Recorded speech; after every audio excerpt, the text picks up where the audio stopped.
Another dispute among Israel and Palestine has erupted. Assume you're resting peacefully when you hear a boom.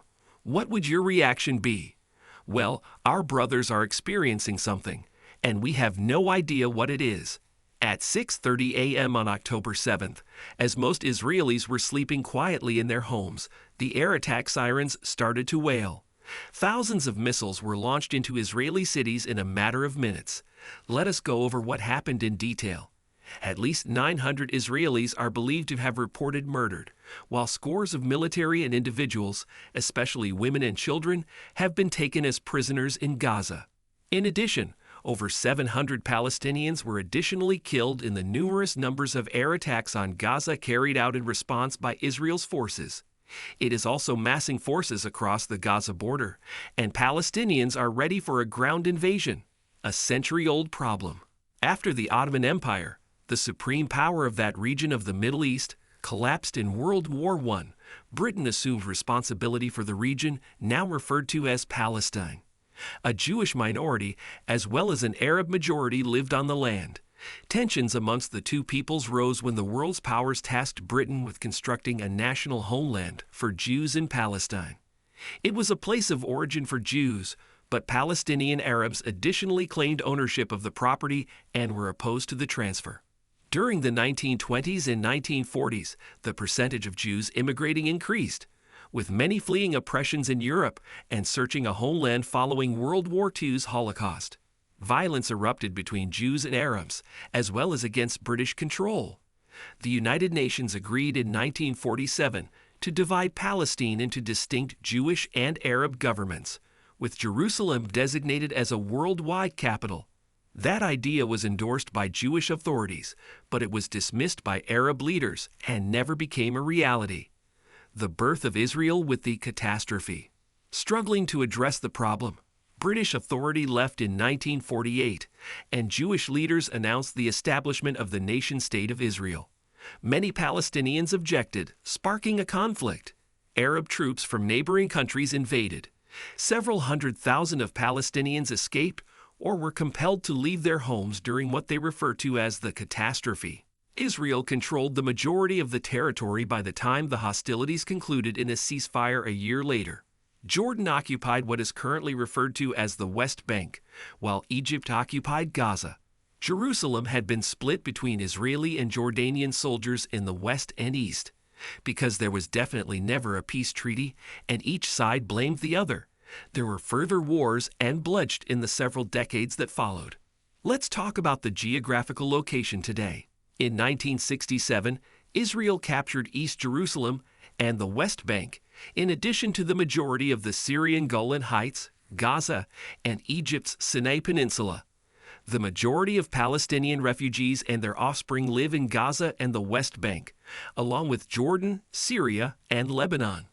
Israel has not allowed them or those who followed them to go back to their homes, claiming that doing so would destabilize the country and jeopardize its continuing to exist as a Jewish state.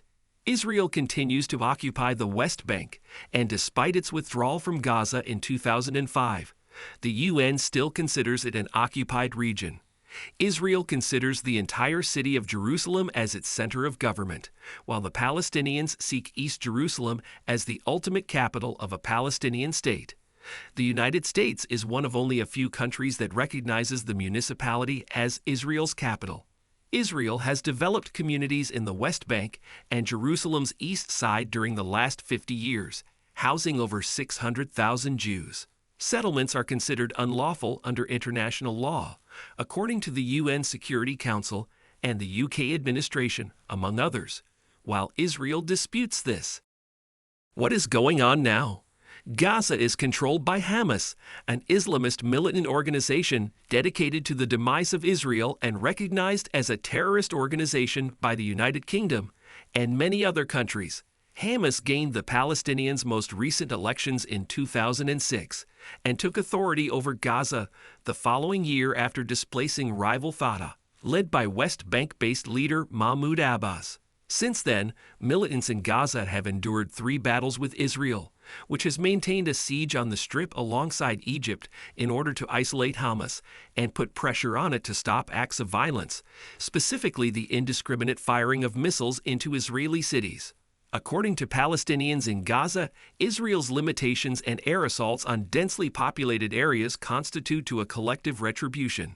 For Palestinians in the West Bank and East Jerusalem, this has been the most tragic year on record.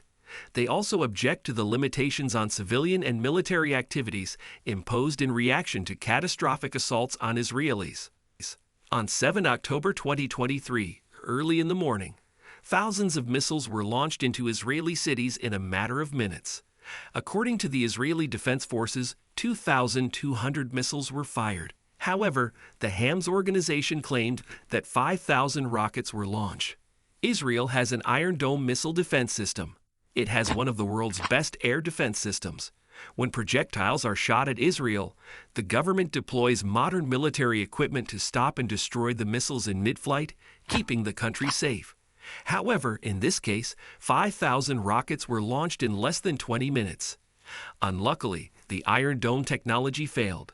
Many of Israelis suffered fatal or serious injuries as a result of these incidents. This unexpected strike is the largest in the recent few decades in the dispute between Israel and Palestine. It also brings to mind the Battle of Yom Kippur.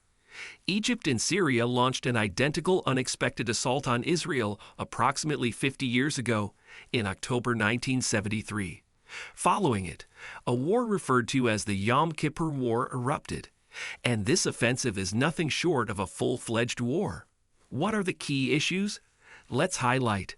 There are several points on which Israel, as well as the Palestinians, are unable to come to an agreement. These are some examples. 1. What should be done about Palestinian refugees? 2.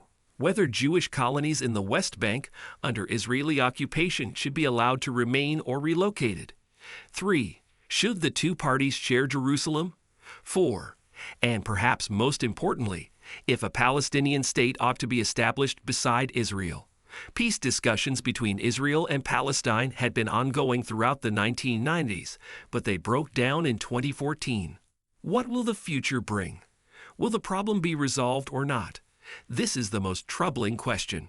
In sum, the scenario is unlikely to be resolved very soon. Specialists are advising that unless a compromise is achieved, something resembling this might occur, but attempts at mediating the disagreement have so far proved ineffective.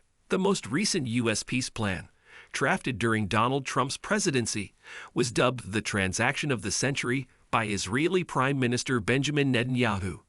However, it was condemned as one-sided by Palestinians and failed to get off the ground. That was all from our side. Let us know in the comments section about your thoughts. And stay tuned for more information. Till that, take care.